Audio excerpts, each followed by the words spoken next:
Guys, this is your friend, and we are back with a new fanfic.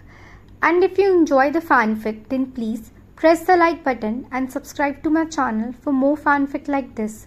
And now, let's start the fanfic. What if Naruto was the hidden Ōtsutsuki prince descended from Kaguya? Part 2, Chapter 2. Konohagakure, often simply called Konoha, was a village founded on the principles of order and stability. Emerging from the tumultuous era of warring clans, it was envisioned as a sanctuary from the relentless uncertainty that plagued ninja of that time. The village didn't appear overnight, it developed in stages. Initially, it was merely a common gathering spot for the Senju and Uchiha clans. Over time, it transformed into a fortified town that attracted additional clans from neighboring areas, eventually blossoming into a thriving village that blended both shinobi and civilian life. As warriors from diverse clans converged, the need for a standardized ranking system became evident to assess their varying skills. The hierarchy was straightforward. At the base were the genin, followed by chunin, then jonin, and ultimately the kage at the pinnacle. From among the chunin and jonin, the Anbu selected the most exceptional individuals to form their elite corps, serving the village's highest interests. Thus, an Anbu jonin was considered among the finest shinobi, refined to perfection, the epitome of a living weapon. At this very moment, two such elite shinobi were being outsmarted by a 8-year-old boy. "It's been nearly 2 years, Kat grumbled, her frustration evident.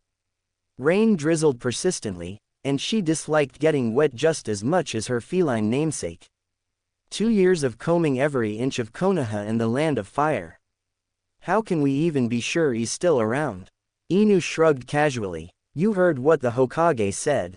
He was still here when Kumo attempted to abduct the Hyuga heiress. If he stuck around that long, there's no reason to think he's left. These woods provide him with everything he needs: food, water, shelter, especially considering that little hideout we found." They had stumbled upon Naruto's makeshift dwelling 2 weeks into their search, purely by chance when Inu noticed peculiar marks on a tree's bark, evidence of Naruto's chakra chains. Why would he leave when he's got all he requires right here? Kat sighed in exasperation. That's exactly the issue. That blasted hideout was nearly 50 feet up. We can't possibly search every tree from top to bottom in this entire forest. Even the whole Anbu couldn't accomplish that in 30 years. Inu sympathized with her frustration. He, too, wished they could locate the boy and return to more pressing matters. Yet, a part of him was quietly impressed by how adeptly the child had evaded 2 seasoned Anbu operatives. If he's this skilled at stealth now, what could he become with proper training? The thought was both exciting and unsettling. Well, at least we know he's not in this area, which is progress.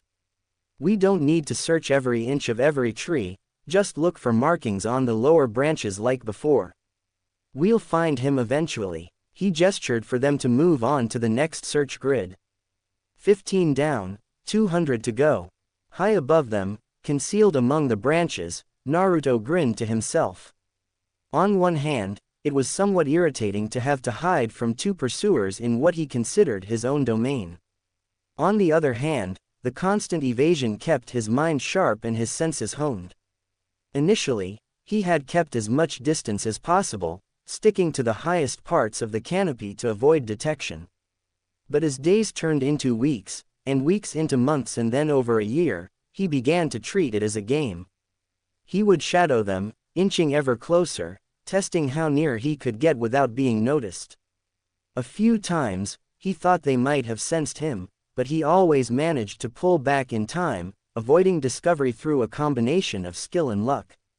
His biggest stroke of luck came when he overheard a conversation between the two about how they had found his previous hideout. Until then, he hadn't considered that the marks left by his chains could be used to track him. From that day forward, he meticulously avoided using the lower branches as anchor points, sticking to the canopy as much as possible. He knew that, no matter how fast he was, he couldn't outrun trained shinobi if they picked up his trail. So he took extra care not to leave any traces that could be spotted from the ground. It required a bit more effort to extend his chains to higher branches, but the practice improved his skills, and the added safety was worth it. While this game of hide-and-seek was an amusing pastime, Naruto had started spending less time deep in the forest and more time observing Konoha's training grounds. What had begun as a way to pass the time had quickly become an obsession after he stumbled upon a ninja practicing fire jutsu. Watching an ordinary-looking person breathe fire or disappear into the earth was endlessly fascinating, even if he didn't understand how it was done. Although he hadn't yet figured out how the hand signs related to the resulting techniques, he could observe their weapon drills and taijutsu forms, attempting to mimic them on his own. Over the past few months, he had shifted his focus several times, but his latest subject had captured his attention like none before. He had discovered this particular training ground by chance while foraging farther from his usual routes in search of berries and nuts. The repetitive thunk of kunai hitting wood had drawn him closer, leading him to a secluded training area nearly a mile from any other. There, he witnessed something that left him awestruck and compelled him to return day after day for nearly 3 weeks. The person training was a boy, perhaps 12 years old, with dark hair and sharp features. The boy stood so still that Naruto almost overlooked him, until he burst into motion. In a series of movements too swift for Naruto to follow, the boy threw several kunai. The first kunai was deflected by those thrown afterward, causing the blade's path to arc around a tree in a seemingly impossible trajectory. When the boy finally allowed the kunai to embed in the tree, it struck dead center on a target Naruto hadn't even noticed. By this point, Naruto had seen many astonishing things: people summoning lightning, forming giant dragons out of water, even manipulating the earth itself against opponents. But none of those feats had exhibited the same level of dedication and absolute focus that he saw in this boy. The only comparable experience was watching a fox hunt in the woods, the singular concentration where nothing else existed but the goal ahead. This boy seemed to channel that level of intensity into everything he did, and Naruto was irresistibly drawn to it. For the past 3 weeks, he had observed the boy and tried to emulate his actions, not fully realizing that he had unconsciously adopted him as a role model, someone to look up to in a life where he had no one else. It took Naruto less than 15 minutes to reach the training ground from where he had been observing Kat and Inu. Although it was still hours before noon, he could tell that the boy had been training for some time. Settling onto a mid-level branch, Naruto watched as the boy prepared to attempt something new. The boy's form seemed to waver, becoming blurred and indistinct. This continued for several seconds until his body dissolved into a flock of crows that scattered across the clearing. Startled, Naruto frantically scanned the area, worried for the boy's safety. He exhaled in relief when the boy reappeared a short distance away, panting slightly. After a brief pause, the boy straightened, wiping sweat from beneath his forehead protector, and assumed a stance. Leaning forward with anticipation, Naruto was eager to see what the boy would do next. The boy made a familiar flicking motion with his hand, a gesture Naruto had come to recognize over the past few weeks, and kunai flew from his grasp in a blur. Unfortunately for Naruto, it was only when the kunai embedded itself into the tree bark mere inches from his head that he realized the boy was no longer in the clearing. He froze, every muscle tensed, and was about to make a hasty retreat when he felt the cold touch of steel against his neck. "I have some questions for you," an emotionless voice stated from behind him. "And it's in your best interest to answer honestly." Uchiha Itachi had always been a solitary figure, not by circumstance but by choice. Naturally inclined towards pacifism, he had spent his entire life burdened by his family's expectations to embody the ideal heir of a prestigious ninja clan. This relentless pressure had driven him to distance himself from others, especially when he realized that his peers did not share his aversion to unnecessary violence. The Uchiha clan prided themselves on being the elite, superior in skill and stature. They often dismissed concerns about the collateral damage inflicted on opponents or the broader impact of their actions. To them, If someone wasn't an Uchiha, their significance was negligible.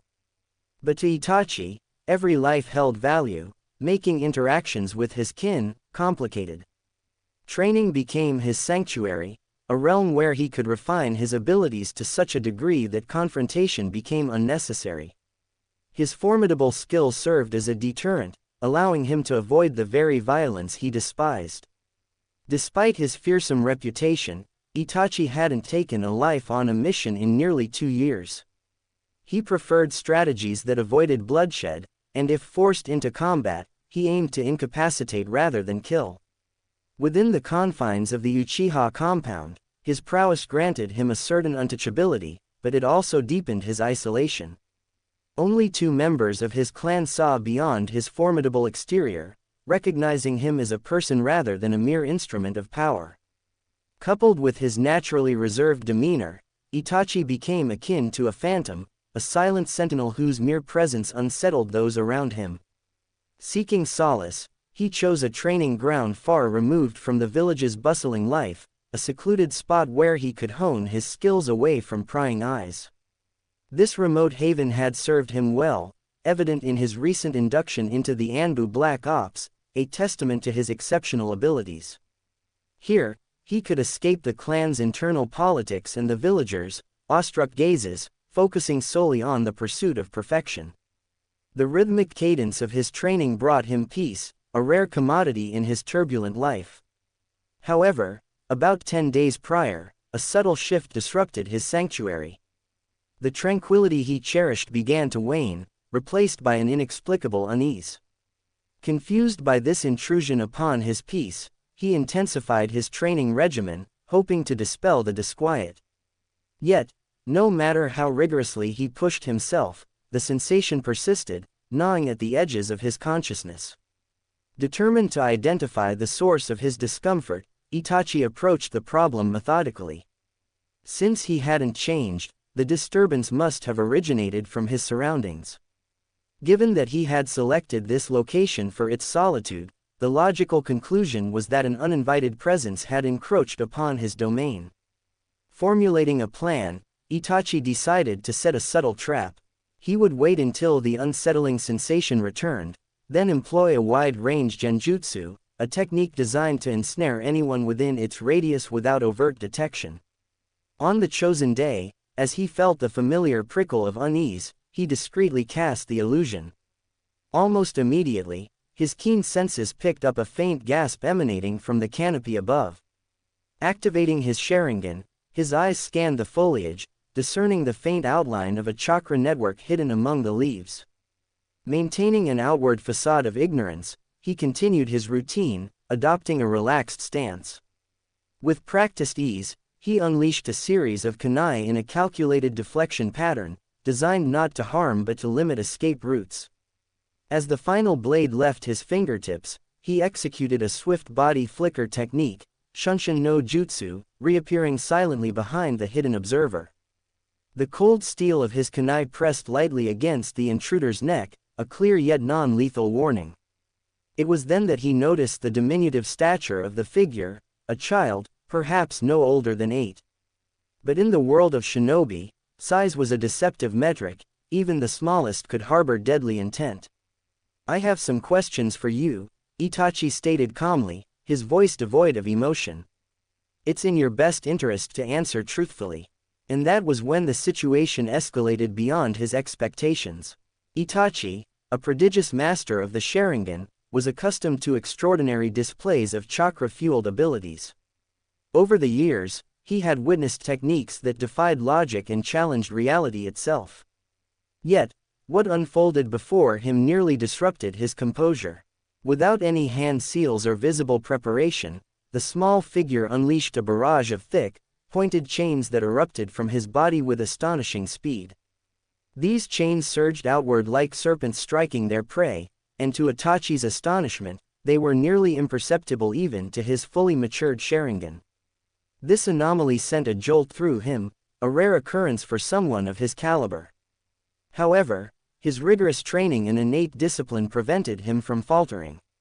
Reacting instinctively, Itachi executed a series of agile maneuvers, narrowly evading the initial onslaught.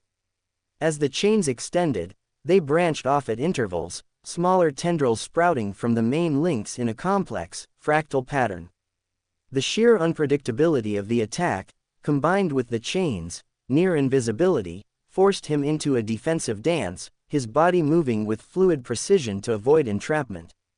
His mind raced as he analyzed the situation. The intruder's technique was unlike anything he had encountered. Who was this child, and how did he possess such a formidable ability? Initially, Itachi considered the possibility that the boy belonged to the Inuzuka clan. The wild demeanor and unkempt appearance suggested a connection to the feral aesthetics associated with the clan's Ninken users.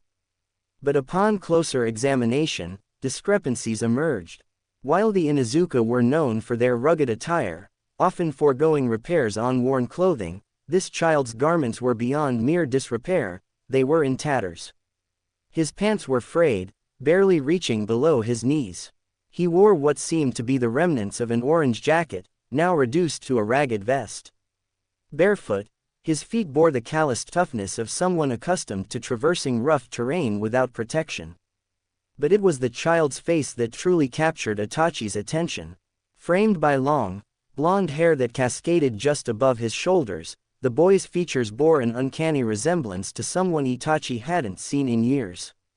Those whisker marks are awfully distracting, but he looks just like the fourth Hokage, Itachi thought, a rare note of surprise threading through his typically stoic demeanor.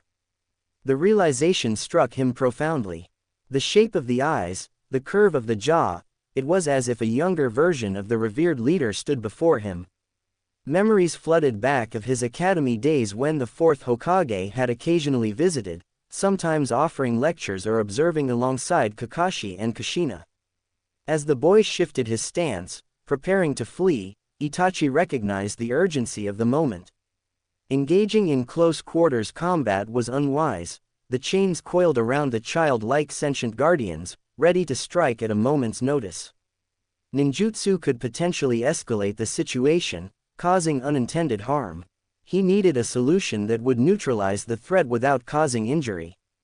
Locking eyes with the boy, startlingly vivid blue meeting deep crimson, Itachi made a swift decision. With a subtle hand gesture, he activated a potent genjutsu, designed to induce a state of unconsciousness without lasting harm. He observed as the boy's pupils dilated, his eyelids fluttering before closing entirely. The chains wavered, then dissipated into nothingness as the boy's consciousness slipped away. Gravity took hold as the child's grip on the branch released, but Itachi was prepared. In a seamless motion, he caught the boy, cradling him gently before descending to the forest floor. Laying the child on a soft bed of moss and leaves, Itachi knelt beside him, his mind a whirlwind of questions. Who was this enigmatic boy? Why had he been spying on him? The chains he manifested, what was their origin, and why were they impervious to the analytical prowess of the Sharingan?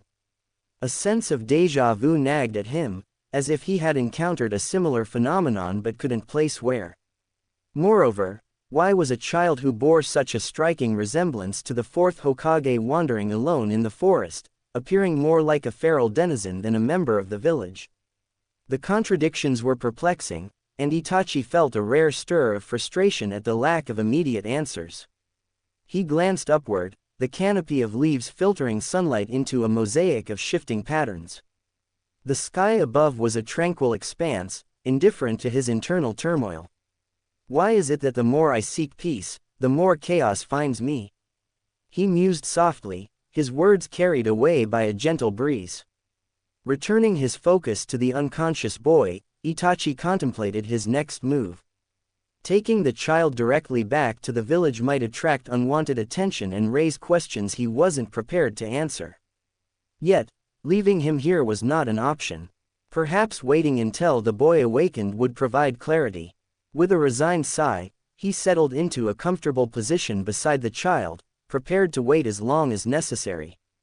His gaze softened as he studied the boy's features, the delicate whisker-like marks on his cheeks, the slight furrow of his brow even in slumber. There was a story etched into those features, one that Itachi was now determined to uncover. As moments stretched into minutes, the ambient sounds of the forest enveloped them. The melodious chirping of birds, the distant rustle of foliage as small creatures went about their lives, it was a stark contrast to the silent tension that hung in the air between the two figures.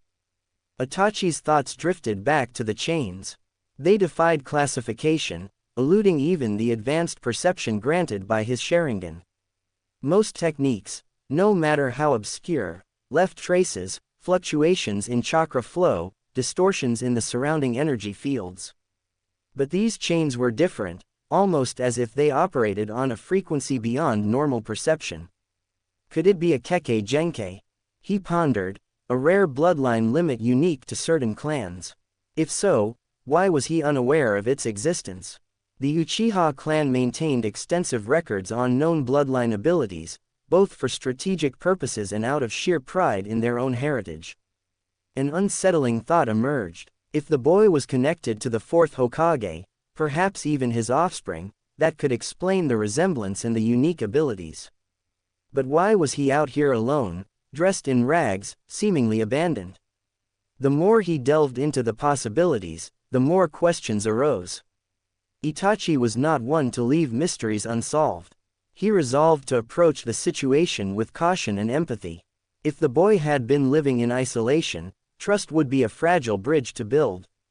As the sun began its descent, casting elongated shadows through the trees, Itachi remained vigilant. He retrieved a small canteen from his pouch, taking a measured sip before setting it aside. Glancing at the boy, he considered the basic necessities: food, water, perhaps a blanket for warmth when night fell. "Rest well," he whispered, his tone uncharacteristically gentle. "When you awaken, we'll find the answers together." Time flowed with the steady rhythm of nature. The hues of the sky shifted from the golden glow of late afternoon to the warm ambers and purples of dusk. The forest transitioned seamlessly, diurnal creatures retreating as nocturnal ones emerged. Itachi contemplated the potential repercussions of his discovery. If the boy was indeed connected to the fourth Hokage, informing the Hokage might be the appropriate course of action. Yet, he hesitated. The political landscape of Konoha was complex, and the wrong move could place the child in jeopardy. He decided that, for now, discretion was paramount. Establishing a rapport with the boy came first. Understanding his circumstances, his needs, and his perspective would guide the next steps. 1 hour later, Naruto's eyes snapped open, his senses instantly on high alert. Years of surviving in the unforgiving wilderness had honed his ability to transition from deep sleep to full awareness in a heartbeat. In the forest, hesitation could mean the difference between eating and going hungry, or between safety and danger. Predators didn't wait for you to rub the sleep from your eyes, and prey didn't linger while you stretched and yawned. This hard-learned lesson had become second nature to him. But something was amiss. He didn't recognize his surroundings. This wasn't the snug hollow he'd carved high in the trees, his sanctuary among the branches. Panic flickered briefly across his features as he tried to piece together how he had ended up here. Then, like a tidal wave, memories flooded back, the piercing gaze of swirling red eyes locking onto his own. Instantly, he leapt to his feet, muscles coiled like a tightly wound spring. 2 ethereal chains materialized from his lower back, shimmering with a faint glow as they hovered defensively around him. His eyes darted around, taking in every detail of the area. The forest floor was soft beneath his bare feet, a carpet of moss and fallen leaves. Sunlight filtered through the canopy above, casting dappled shadows that danced with the gentle breeze. Sitting a short distance away, no more than 3 or 4 yards, was the boy he had been secretly observing for weeks. The boy's dark hair framed a pale face, his eyes focused intently on Naruto. There was no hostility in his gaze, but it was unreadable, revealing nothing of his intentions. Naruto settled into a defensive crouch, the chains around him swaying subtly like serpents poised to strike. He was careful to avoid making direct eye contact, recalling vividly how he had been ensnared before. Those eyes held power, a power that had rendered him unconscious without so much as a touch. He couldn't afford to let that happen again. Tension hung thick in the air. Naruto waited, muscles taut, ready to react at a moment's notice. He expected the boy to make a move, to attack or to speak, but he did neither. Instead, the boy simply sat there, calm and composed, watching him with a serene patience that was both unsettling and intriguing. Itachi observed the young boy with a mixture of curiosity and contemplation. The rapidity with which the child had gone from slumber to full alertness was impressive, a testament to his survival instincts. Yet, this also presented a challenge. The boy was clearly wary, his body language that of a cornered animal ready to lash out if provoked. The chains that emanated from him were unlike anything Itachi had seen before, mystical, almost ethereal, yet undeniably tangible. He understood that any sudden movements on his part might escalate the situation. He needed to find a way to communicate without triggering the boy's defenses. For a moment, he considered his options. Subduing the child again was not ideal, it would only breed further distrust. Building rapport required patience and subtlety. Just as he was about to speak, a low growl broke the silence. Itachi blinked, momentarily taken aback. The sound came again, more insistent this time, a rumbling protest from the boy's stomach. The child's cheeks flushed a faint pink, and he pulled himself into a slightly tighter crouch, clearly embarrassed by his body's betrayal. A soft smile tugged at the corners of Itachi's mouth, a rare expression that momentarily softened his otherwise stoic features. The situation, tense as it was, held a touch of endearing humanity. Deciding to use this opportunity to ease the atmosphere, he slowly reached into a pouch at his waist. As his hand moved, the chains around the boy reacted immediately. They shifted subtly, the tips orienting toward Itachi like metallic vipers tracking their prey. Interestingly, without his Sharingan activated, Itachi could see the chains quite clearly now, a detail that piqued his analytical mind. Another puzzle to solve, he mused silently. Moving with deliberate care, he pulled out a compact, wrapped ration bar. He held it up openly, allowing the boy to see it. The child's eyes flicked to the item, suspicion evident but tempered by a flicker of interest. He didn't retreat or attack, which Itachi took as a positive sign. Maintaining a calm demeanor, Itachi gently tossed the ration bar toward the boy. In a flash of movement almost too quick to follow, one of the chains lashed out, impaling the bar midair and holding it suspended about 4 feet away from the boy's body. The child eyed the package warily, a mix of caution and curiosity playing across his features. A third chain emerged, this one moving with a slow, almost inquisitive motion. It approached the ration bar, prodding it gently. With surprising dexterity, the chain manipulated the wrapper, slicing it open to reveal the dense, nutrient-rich food inside. "It's food," Itachi said softly. The boy started slightly at the sound of his voice, his gaze snapping back to Itachi. For a moment, the tension spiked, but when Itachi made no further movements, the boy's posture relaxed marginally. To further demonstrate his intentions, Itachi retrieved another ration bar from his pouch. Keeping his movements slow and deliberate, he unwrapped it, took a small bite, and chewed thoughtfully. The boy watched him intently, his eyes tracking every motion. After a moment's hesitation, the child brought the impaled ration bar closer. He sniffed it cautiously before taking a tentative bite. He chewed slowly, as if evaluating both the taste and the potential risk.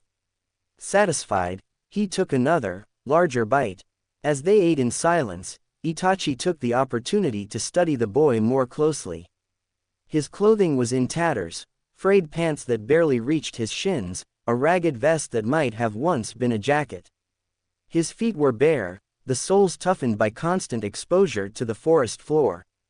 Despite his disheveled appearance, the boy didn't seem malnourished.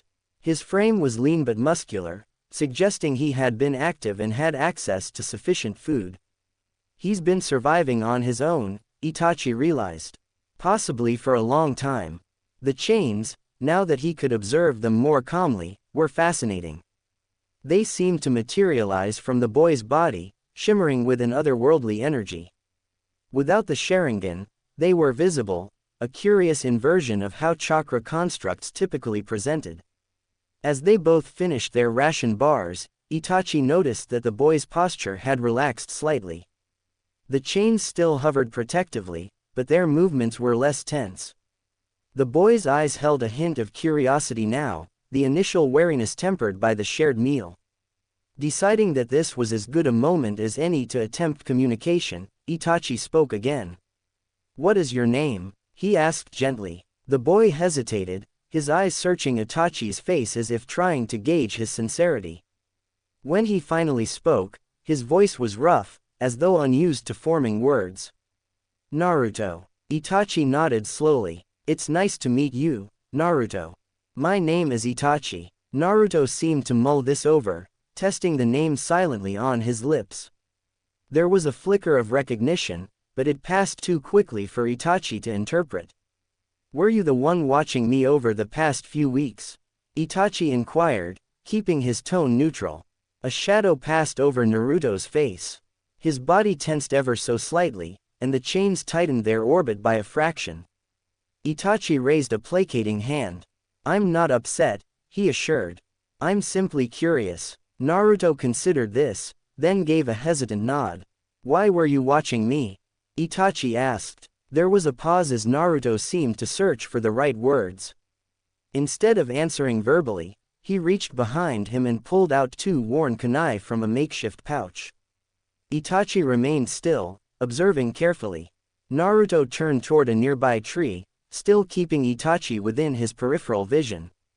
With a fluid motion, he threw 1 kunai, followed almost immediately by the second.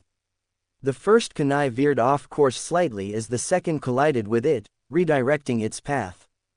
The end result was imperfect. The kunai struck the tree but didn't embed deeply. Itachi's eyebrows rose fractionally. He's attempting the deflection technique, he realized.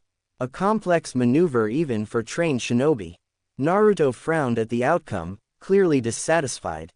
He retrieved 2 more kunai, possibly via one of his chains, and tried again.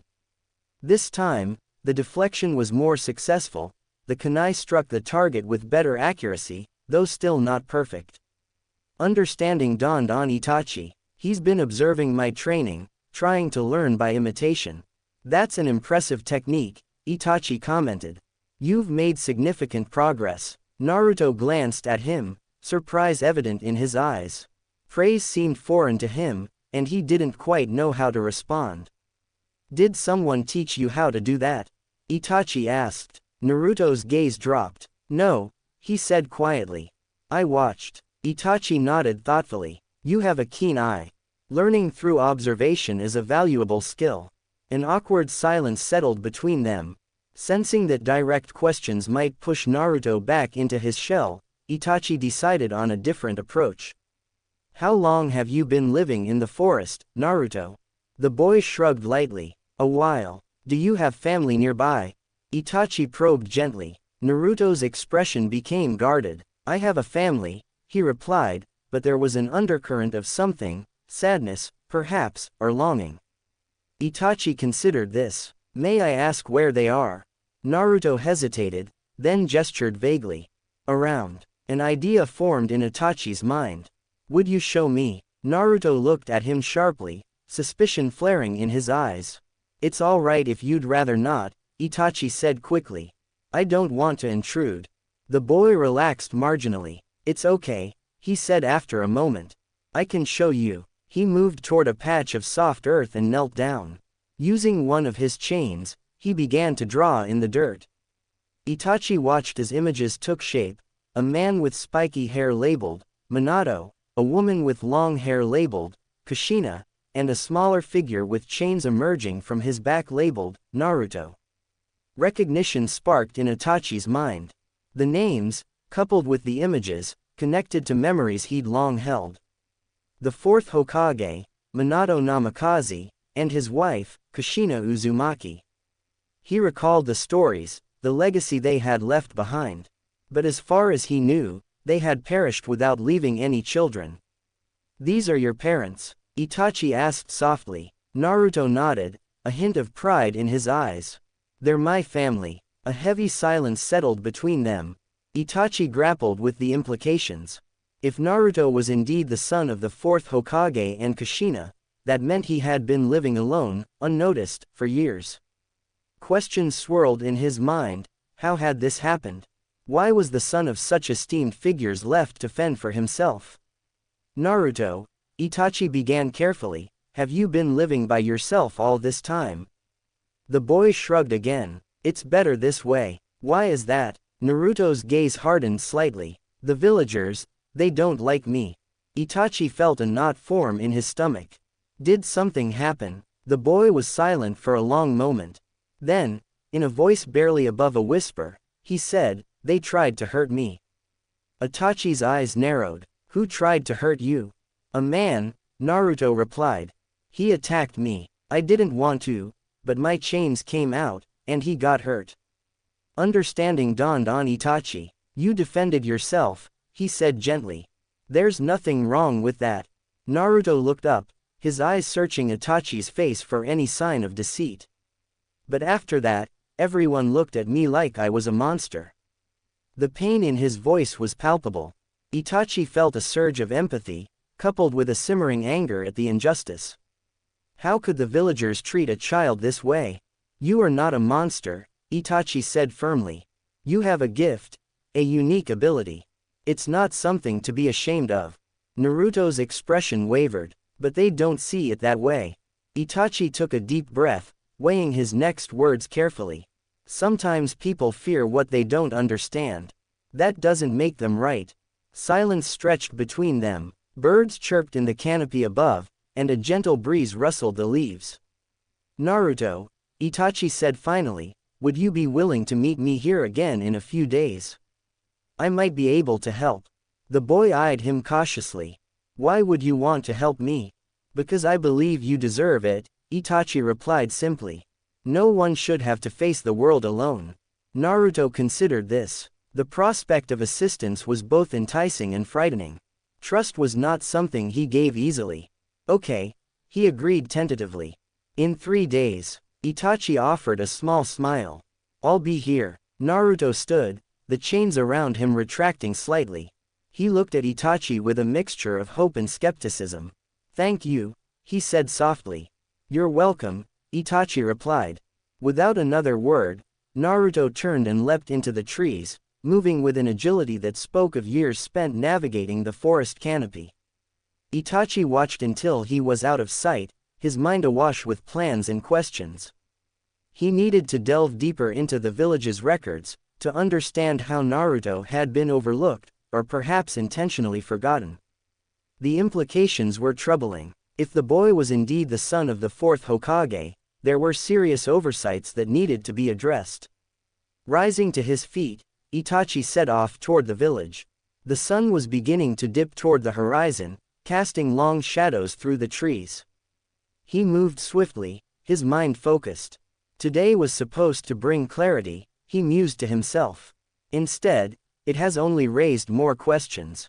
But there was a sense of purpose now, a determination to right a wrong, to help a child who had been unjustly cast aside.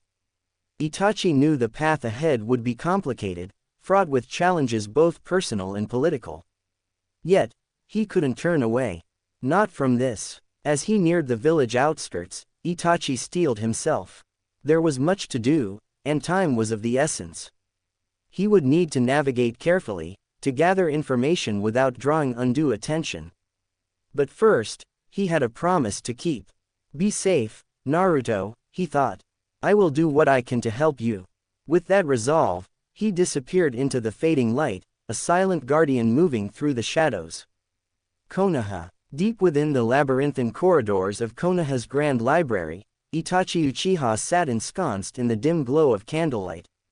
The restricted section was a vault of secrets, its walls lined with scrolls and tomes that held the village's most guarded knowledge. For the past 10 hours, Itachi had been immersed in a relentless pursuit of truth, sifting through records that few ever laid eyes upon. Each page he turned added fuel to the simmering anger that churned within him, a quiet rage that threatened to breach his stoic exterior. He began his investigation methodically, starting with the archives of unsolved deaths and disappearances from approximately 18 months prior. It didn't take long for him to locate the incident he sought, the death of a chunin named Akihiro. The official report was disturbingly sparse, a mere footnote in the annals of the village's history. According to the records, Akihiro had been found deceased near the outskirts of Konoha, his body bearing signs of a violent end. There were no witnesses, no suspects, and, inexplicably, no thorough investigation. The case had been swiftly closed, relegated to obscurity. Itachi's eyes narrowed as he absorbed this information. That a seasoned shinobi, a chunin tasked with the village's protection, could meet such an end without raising alarms was deeply troubling. But what unsettled him more was the connection to Naruto. The timelines aligned too neatly to be mere coincidence. He surmised that Akihiro was the man who had attempted to kill Naruto, only to be killed himself in self-defense by the boy's mysterious chains. The implications were staggering. Not only had a 4-year-old Naruto managed to survive an attack from an experienced shinobi, but he had also inadvertently caused the man's death. It was a testament to both the latent power of his chains and his sheer will to survive. Yet, the lack of any substantial investigation or follow-up on Akihiro's death suggested a deliberate effort to suppress the incident. Driven by a need to understand the root of this aggression towards Naruto, Itachi delved deeper into the archives. He scoured mission logs, personnel files, and internal communications, searching for any indication of animosity or prior altercations involving Akihiro and Naruto. His efforts yielded little. There were no documented interactions between the two, no reported grievances or disputes. Frustrated but undeterred, Itachi shifted his focus. If the answers weren't in the public records, perhaps they lay hidden in places less scrutinized. He turned to the hospital logs, a comprehensive ledger of every injury, illness, and treatment administered within Konoha. What he found there chilled him to the bone. Naruto Uzumaki's name appeared with alarming frequency. The entries detailed a harrowing litany of injuries sustained over the course of his young life. Lacerations, contusions, fractures, signs of malnourishment, and even instances of poisoning. Some of the injuries were severe, wounds that would have incapacitated even an adult. The dates spanned back to when Naruto was barely old enough to walk, indicating a sustained pattern of abuse. Itachi's hands tightened around the scrolls, knuckles whitening. The sheer number of hospital visits, over 70 in 4 years, was staggering. Each entry was a testament to the suffering Naruto had endured. Yet, what was perhaps most disturbing was the consistent absence of any follow-up investigations or recorded attempts to identify and prosecute the perpetrators. How could this be allowed? Itachi thought, his mind racing. How could so many incidents be overlooked, dismissed, or ignored? He knew that Konoha prided itself on its community and the well-being of its citizens, especially its children. For a child, any child, to suffer such repeated harm without intervention was a gross dereliction of duty. But for that child to be the son of the 4th Hokage, the very hero who had sacrificed himself for the village, was beyond comprehension. As he delved further, Itachi began to piece together a troubling narrative. The lack of action wasn't mere negligence, it was systematic. Records were incomplete or missing, reports lacked essential details, and there was a conspicuous absence of accountability. It was as if an unseen hand had orchestrated a campaign to erase evidence and stifle any inquiry into Naruto's plight. It goes deeper than I thought, he mused, a cold realization settling in. There are those within the village who wish him harm, or at the very least, are willing to let harm come to him. The more he contemplated the situation, the more urgent it became to act.